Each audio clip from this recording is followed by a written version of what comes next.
Hey, what's up, guys? So, welcome back to another podcast. This is episode 5 with me and Dan. What's up, babe? How are you doing today? I am doing great. What are we talking about today? So, today, because we've had our own experience with dating on Tinder, and that's actually how me and Dan met, we're going to be talking to you guys about how you can meet people on Tinder easier. We're going to give you a little gender bias opinions on what girls like guys to say, what guys like girls to say, etc., and miscellaneous stuff about Tinder itself. What we've experienced, how we met again, and basically a little bit more detail on what was going on in our relationship and in our heads whenever we were on Tinder. Yes. This is going to be a great episode for those of you guys who are single. You're going to learn how to meet somebody great, as we did. And we're also going to do a funny thing where Dani is going to call out a few of the worst, funniest Tinder messages live on air for you guys. No, seriously, I will, because there were some, and I'm sure all girls have had this experience where a guy messages and they say something that you just do not want to respond to, and it just happens to be their first message. I'm just glad I didn't do that. No, it was funny, because did you message me first, or did I let me look, because now I want to see. I have my messages pulled up right here, so we're going to go to Dan's profile. We're going through the whole message history. Okay, so first of all, I'm going to show you guys Dan's profile picture. So this is Dan's profile picture on Tinder, and I'm pretty sure you deleted the app by now, right? So it's not even up, like, it's just your stuff is still up. I don't know if you can actually see it anywhere, though. So he messaged me first. Yes. And I guess it wasn't good. Well, he said something that I probably shouldn't mention yet. Tell me more about yourself. What do you like to do for fun? And so basically it kind of like started the conversation because I really, really appreciated that you gave me a long message and not a short one. And you actually asked me what I like to do and about me, and that you mentioned those key points, meaning that you actually read my bio. So the ramen, the 420, that all made a big brownie point difference in my opinion. Yes. So then we go on to saying, I'm usually always with my friends, which is a big deal. You already know because now you're inducted into the Corona Squad. Yes. Officially inducted. I told him about my love for pinballs, and he actually said he loves that place. So whenever I told him about it, he was all for going to pinballs after that. Yes. But our first date was the Taverna, like we said in our first episode, in the Domain. And that was a great date. Yes. And we're about to show you guys how it's done. But before we do that, first things first, what are you drinking? I am still drinking Jameson today because I love me some Jameson. Oh, she's so loyal. But I like that about you. Whatever. What did I drink the first episodes? I was drinking Western Sun Blueberry. Don't even hate. Okay. You do, every now and then. Just very rarely. I mean, I don't do Jameson that much anymore. You've actually noticed a very slow pace on that since... ever since David poured out all of my handle of my Jameson at our Mulan premiere. Well, to like 15 people, to be fair. It wasn't all It doesn't David. matter. I was passed out drunk, and he decides to pour an entire handle of my favorite liquor and give it away to everybody. But not only He's did a generous guy. That's the thing, though. Nobody wanted it. He was wasting liquor. Wasting Jameson is a sin in her eyes. No forgiveness for that. No, I can't forgive that. But what I will be doing is something new. I like to mix it up. Bacardi Dragonberry. Yeah, Bacardi Dragonberry, I won't try yet. I'll try that alone because I'm really worried that I'm not going to like it. I don't even know what the fuck a Dragonberry is. It's something fruity. You can smell it all the way from the table. John is joining me. John's down for the adventure. Yay! Hey, cheers to y'all guys. Cheers!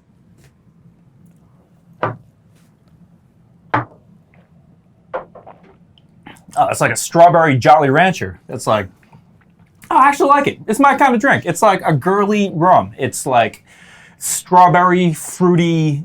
It's almost a little bit syrupy, though. I don't know.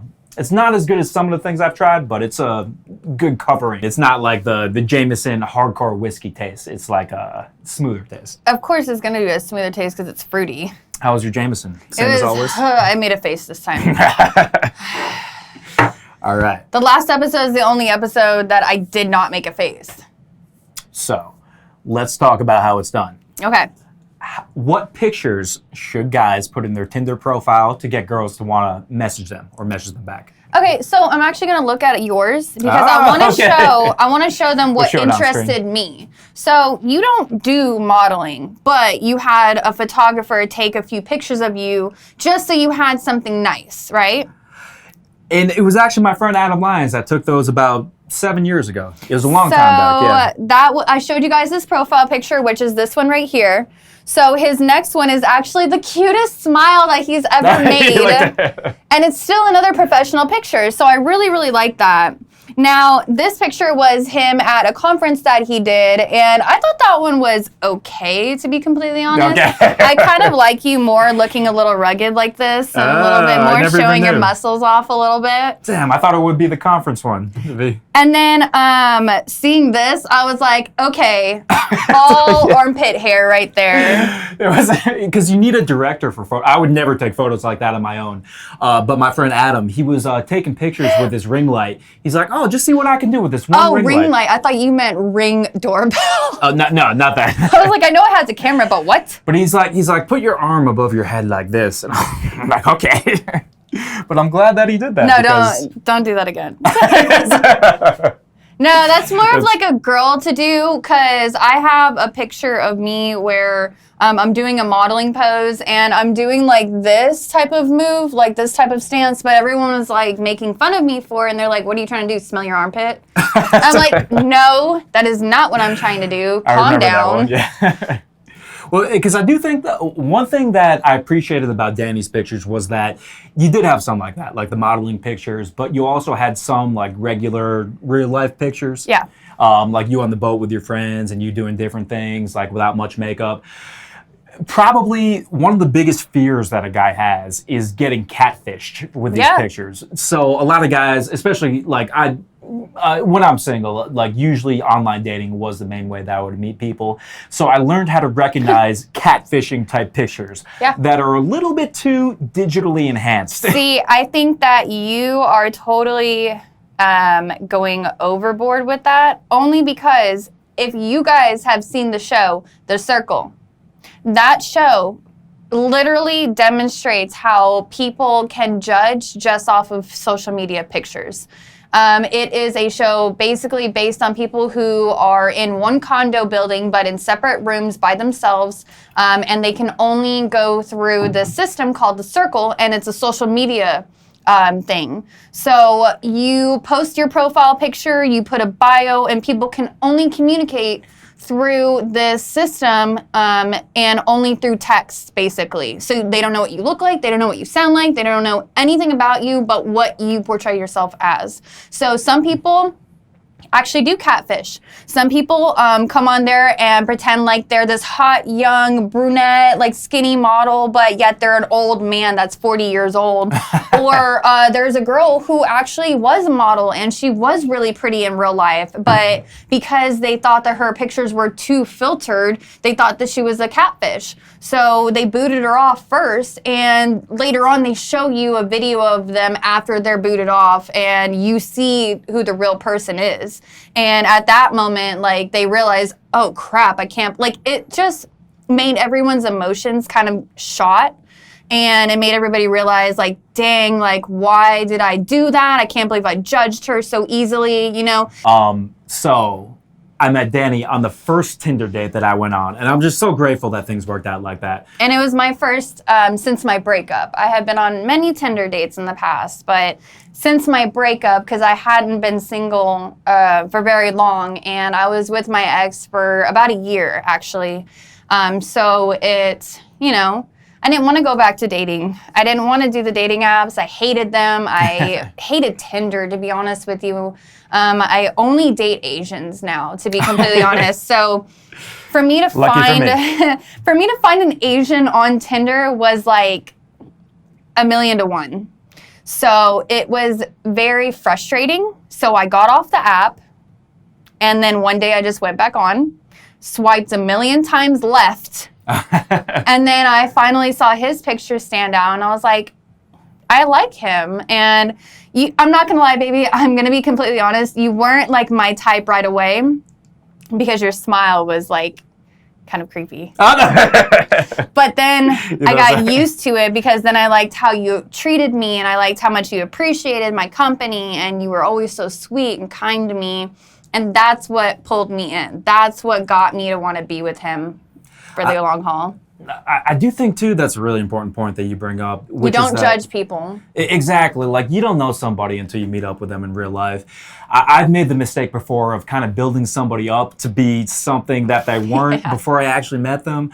But I think probably the most important tip I would have for you guys is to meet up in real life as soon as possible. Yeah. And to not build up expectations until you do. And I was scared to meet up with him. I'm not going to lie, babe. I actually was. I never told you that, but I was scared to meet up with you for the first date because, like I said, guys, I had only been single a month. He had been single longer than me, only by 1 more month, but still, like, I told myself I wasn't gonna date or do anything serious for at least, like, 5 to 6 months, maybe 7 months. You know, I actually told myself right as I got single that I wanted to stay single for a whole year. Like, I wanted to live my life.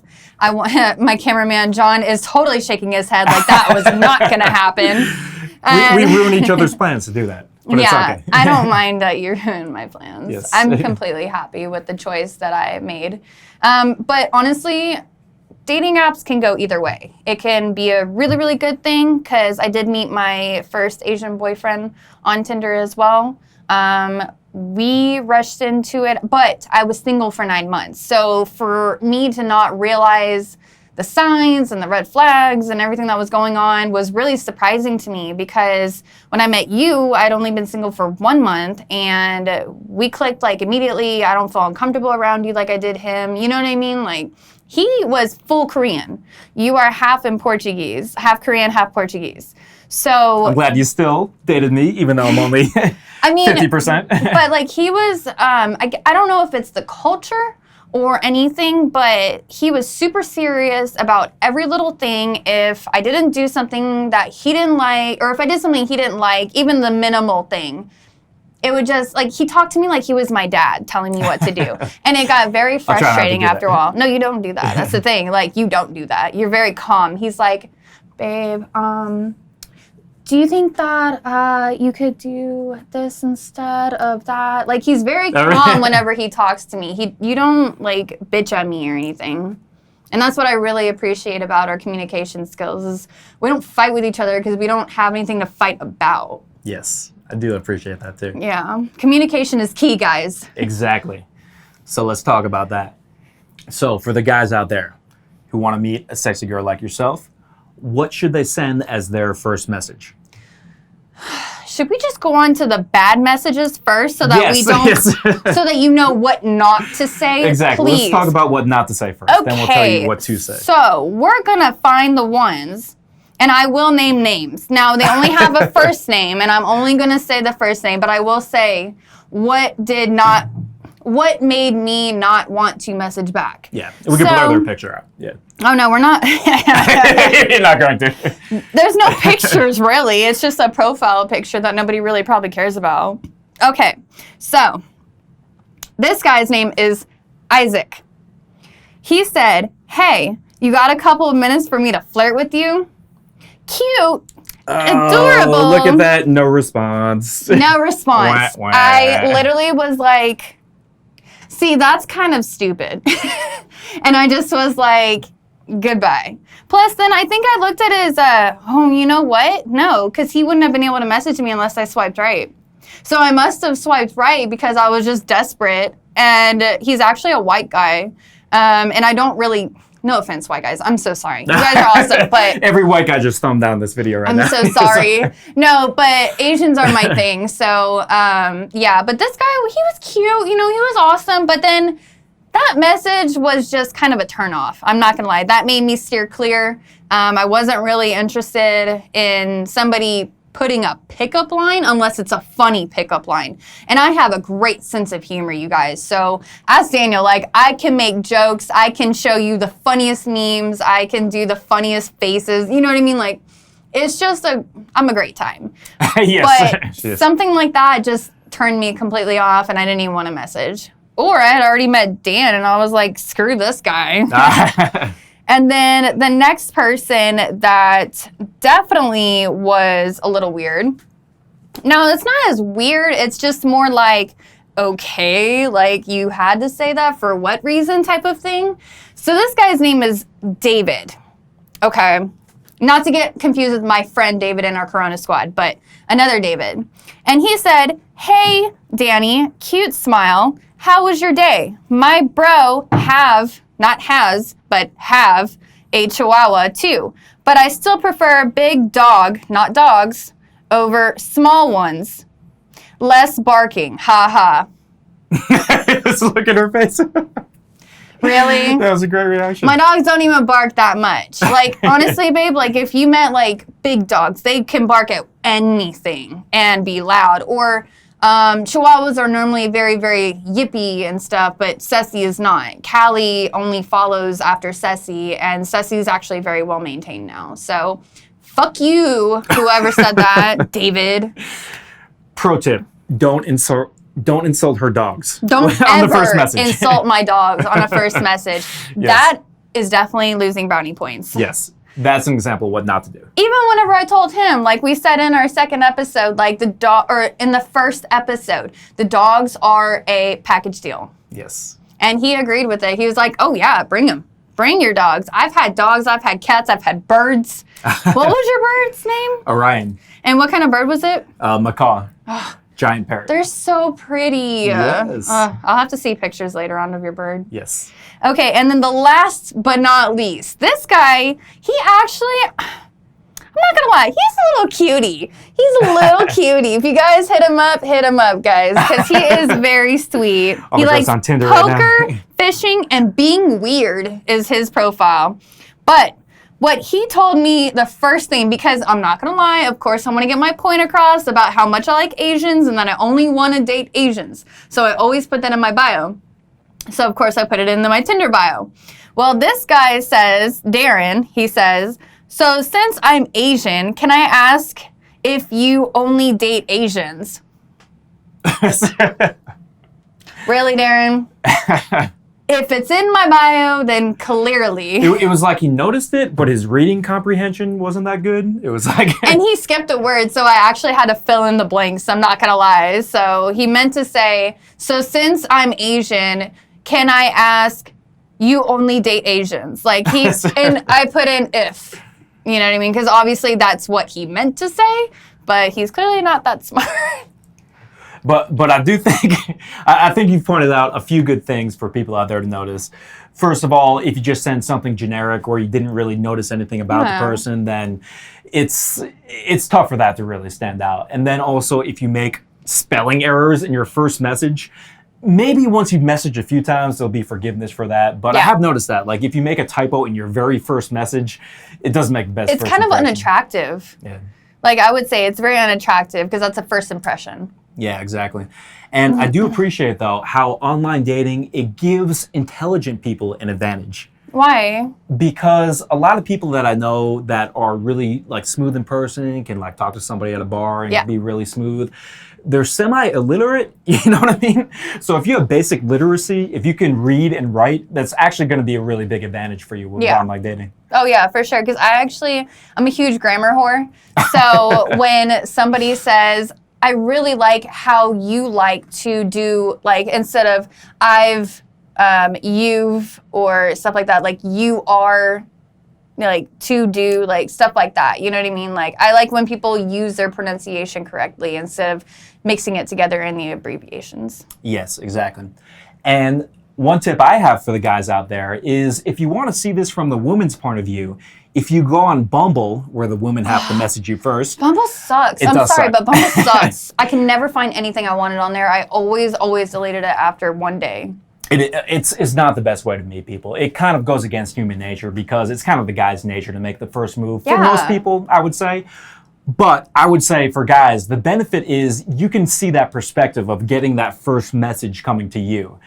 And the majority of the women that have messaged me first on Bumble have not been that attractive, but you can kind of see from the woman's point of view what works and what doesn't work. And I think I saw the same thing that you were talking about. If somebody came to me with a personalized message where they noticed something, something short, or it's not an essay, but something where you could tell that they actually put some time into it. And yeah, because you had 3 sentences at least in yours. Yes. Yeah, where it's not like, what's up, but it's also not like a page. Yeah, I hate reading pages because I'm just looking at it real quick and seeing if you're just responding or if you're responding and trying to get to know me. Yeah, exactly. But if you're like, oh, baby, I want to do this and this and this and this to you. Like, because I've had that before where I'll match with somebody and they just start talking really nasty to me. And it's a whole 2-paragraph scenario. And I'm just like, cut, report, block. Like, it's like he's talking, I want to lay you in bed and take your clothes off like this. And I'm just like, no, bye. Goodbye, blocked. Yeah, you're gone. Bye, dude. Yes. Exactly. So, what I would say is send something personalized, not too short, not too long. And what I would say too is that you want to start either talking on the phone or going on a date as soon as possible. Like we were talking about before, you don't really know the person until you've been on a date. Yeah. So I would say don't spend too much time on Tinder. Don't spend too much time writing to each other on Match.com. Just go to the real world as soon as you can. Yeah, I think that too, because once you're in front of somebody, I feel like not only do you get really, really nervous and probably say some weird, funny things accidentally, but that gets the other person to learn more a little bit about you and see if that person can handle your weirdness. Yes. In person.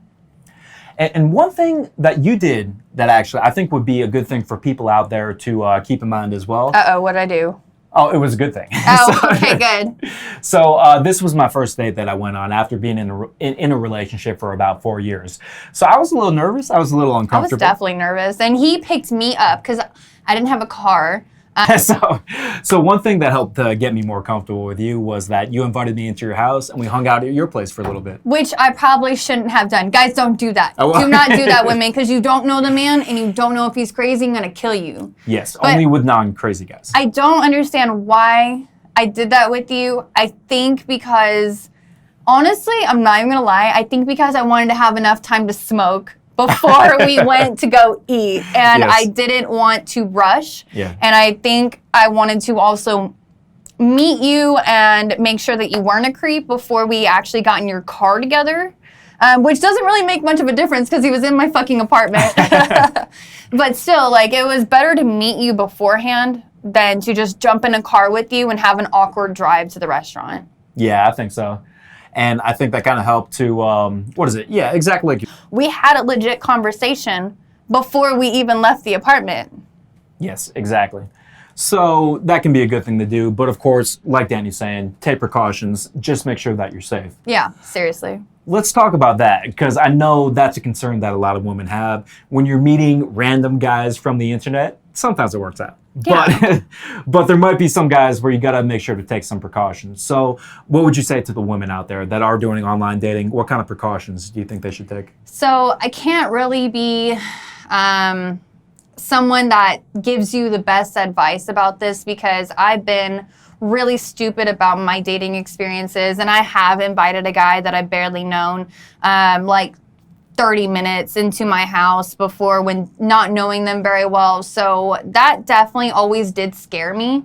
Now, I have been very, very lucky that nothing has ever happened to me bad in that type of situation. I haven't been threatened. I haven't been obviously murdered. I haven't been hurt in any way. No guy has ever tried to like throw me out of their car or anything. But that doesn't mean that it can't happen. So always, if you do have a way of transportation, even if your friend can just drop you off, do not ever let them pick you up in their car if you really are worried about, or sketched out about this person, or even if you're excited to meet this person. You just never know. So just safety is number one key. Meet in a public place always for the first 3 dates. Yeah, I think so. If you really want to be safe, that's the way to do it. I would say too, especially for women, just make sure to keep control of your drinks at all times. Yeah. That's probably the most dangerous aspect of meeting people you don't know on the internet. And I would say too, even for guys, like if you're meeting a woman that you don't know, you just want to make sure to keep control of your drinks at all times. I do know guys that have been robbed going on online dates, and it's possible that worse can happen to you too. So just make sure you got that drink at all times. And I think another good thing for women to consider, and guys as well, if you're meeting people you don't know online, is Brazilian Jiu-Jitsu. Oh, yes. Yes. Or Muay Thai. Muay Thai is really good defensive as well. Yes, exactly. And I do feel like the good thing about Jiu-Jitsu is that with a striking martial art like Muay Thai, it is somewhat dependent on strength and speed and power. Yeah. If somebody like your size, or even somebody my size, were to punch a guy that's about 300 pounds in the face, it would have minimal impact. But no matter how big someone is, if you get them with that ratchet choke, doesn't matter how jacked you are, then that's going to be effective. So it's a really great martial art for women and for smaller people. So what we were talking about, for you guys who don't know, we were talking about a move that I showed her, a self-defense move where you drag somebody's arm, go behind them, and then you choke them from a standing position from behind. So that can work really well if you're of similar size. But for a bigger person, sometimes it can be tough to reach and it can be tempting to jump on their back. Yeah. You guys might have seen this in some MMA fights. It's a bad idea in self-defense situations. Because they can just throw you right back. Yes, exactly. And if you're not used to that slam, then sometimes you can get KO'd by the back of your head hitting the concrete. If you trained at Ace's Jiu-Jitsu Club, where we train, you would know how to trip somebody so that way you could bring them down to the ground and then you're not getting slammed as you choke them out. Or if you have the correct arm and leg strength, you can drag them back to a wall, look at everything around you to make sure nobody's coming at you. If they are, then you shove them away and you can defend yourself. If they're not, then you can choke them. Yes, exactly. And I will say this too about knowing Jiu-Jitsu. It makes you more confident even if you never use it. I could imagine. I'm very confident after doing Jiu-Jitsu and Muay Thai. Now I'm actually doing really well. Like I'm learning and I'm remembering the moves. Yes. And I'm so excited for that. It's so fun doing it. It's just a good hobby to do. And it's a great skill as well. Whenever you're meeting people that you don't know, I know for me. Or if you're getting on a fight on 6th Street. Exactly. When you're in environments like that, it's just, it's a lot easier to be at ease if you know that you can defend yourself if stuff happens. All right. So I will say one final thought that I want to leave everybody with. In my opinion, success in online dating, it's kind of like success in any other area of life, which is that the people that are the most successful are the people that work the hardest at doing it. And also, the stronger couples are the ones that motivate each other, not fight with each other. Exactly, yeah. When you find something that's something like we have, then you gotta appreciate it and you gotta know how to make it last. So I would say if you're doing online dating, you might not get as lucky as we did. And in fact, you almost certainly will not get as lucky as we did. The last time I was single, I probably went on 20 different dates before I found the right person. And I went on a lot of bad dates. Same. Right? It's a part of the process. Almost inevitably that's going to happen.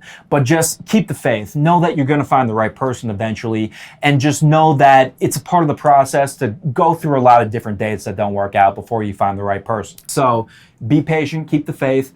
And I will say too, when you do find the right person, just be smart enough to know when you're getting lucky. And be honest, too. Just be honest with them. You really want to be an open book whenever you're getting with someone new because they want to know about you and you want to know about them. You know you do. If you don't want to know about that person, then why are you with them? Exactly. You want to strike the right balance. Of course you want to make a good impression. Yeah, but don't lie about anything. Don't try to over-exaggerate because they're going to find out eventually. Exactly. You're probably going to get drunk one day and be like, yeah, I did it. And you're like, then your significant other is going to be like, I thought you said you did this. And you're like, oops.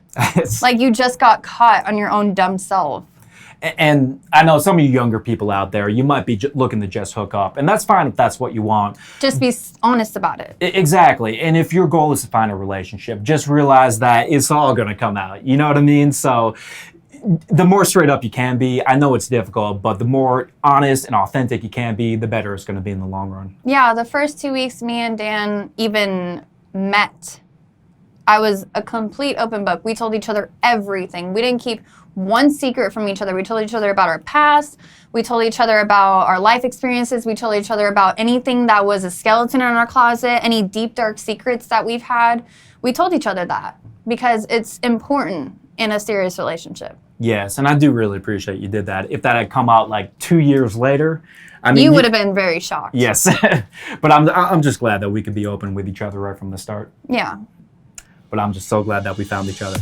So for those of you guys out there, it might seem hard, but keep the faith. You can meet great people online.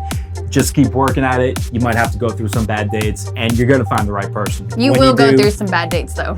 Yes, but when you do, just recognize when it's right, and just make sure that you're open with that person, or authentic, like Dani was saying. All right, guys. Well, thank you so much for tuning back into this channel. Make sure to check out our next episode that's going to be coming out. If you haven't already, make sure you subscribe down below and hit that thumbs up button. Have a good day. Thanks. See you next time.